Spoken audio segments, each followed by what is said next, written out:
Praise the Lord. God can restore to you whatsoever in your life that has been afflicted. God can restore you better than before. Praise the Lord.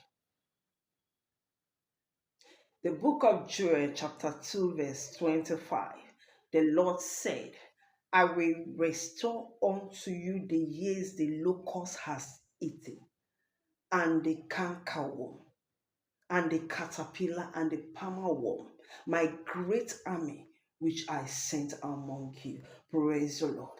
This is the word of God, and this is the promise of God. Therefore, whatsoever in your life that needs restoration, knowing that God can restore you even better than before. Because the word of God is yes and amen. Praise the Lord. And I want to pray with you. By the mercy of God, may your restoration come.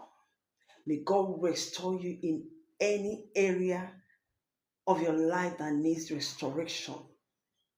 In the name of Jesus, whatsoever it is in your life that need to be restored, today receive restoration in the name of Jesus. May you be made whole and complete in Jesus' name. Amen. Kindly subscribe to my YouTube channel for more messages and prayers. God bless you.